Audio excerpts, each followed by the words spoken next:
commencé par une formation donc CAP BEP électronique et après quelques années dans le domaine, enfin dans la vie professionnelle, je me suis rendu compte que j'étais prêt ou en tout cas motivé pour poursuivre des études et compléter mes connaissances techniques et scientifiques. Et pour cette raison, donc, je me suis rapproché du CNAM et où j'ai continué donc, les études jusqu'au diplôme d'ingénieur.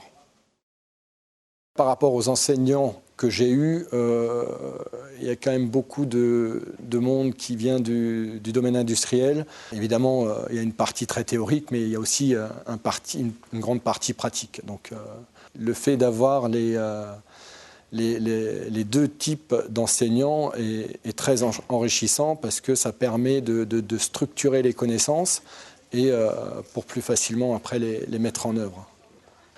Et je pense qu'aujourd'hui, c'est ce que les entreprises recherchent, c'est des ingénieurs de terrain, des ingénieurs d'esprit plutôt que des ingénieurs conceptuels et purement théoriques, quoi.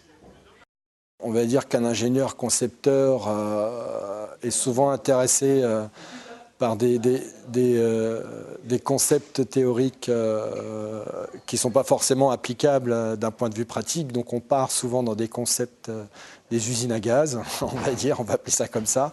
Et alors qu'on voit tout de suite la différence avec un homme de terrain qui est capable de cadrer un petit peu les développements. Et malheureusement, des fois, il faut se priver de plaisir technique et réorienter les concepts et les technologies à utiliser dans le domaine industriel, quoi.